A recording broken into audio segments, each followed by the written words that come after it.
8 limbs of yoga, the union of Samyama.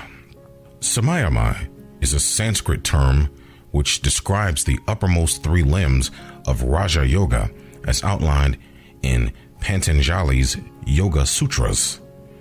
Nearly 80% of the world's Indo-European languages go back to the ancient language of Sanskrit, and it remains the most mathematically precise and linguistically concise language, which essentially means the meaning of words don't change over time. Many modern languages, like English, are very flexible and evolve over time. It's quite difficult to read Shakespeare in the unmodified Old English of his time, but this also means many spiritual teachings are modified or lost in translation from the ancient languages of their origin. Sanskrit is the most ancient of languages and is the script in which the Vedic library of knowledge is written, which predates the biblical texts of Judaism and Christianity by thousands of years. Sanskrit also predates Western languages like Hebrew, Greek, and even ancient Egyptian. The first book of the Vedas, called the Rig Veda, is widely considered the world's oldest religious text.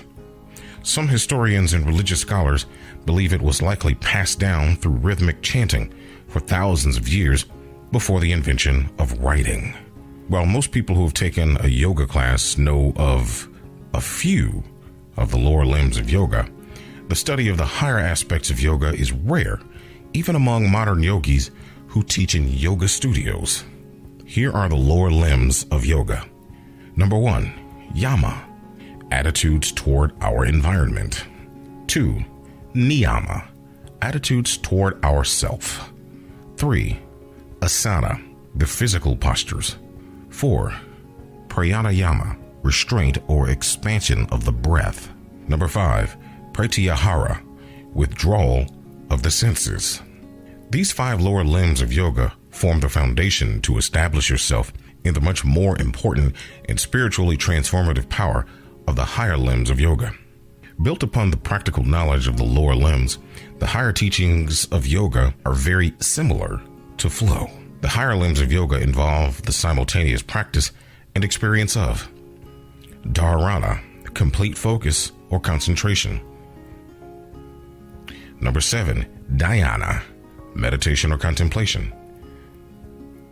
Number 8, Samadhi, divine union. While the lower of the 8 limbs of yoga taught by Patanjali help to purify the body, the prana life force, and the senses, the higher limbs of dharana, dhyana, and samadhi purify the mind. To be in Samyama is to be in a state where you have perfect control over the mind. In this state, the illusions that you are the body or the mind are said to fall away. Sadhguru explains the essence of Samyama without sugarcoating it.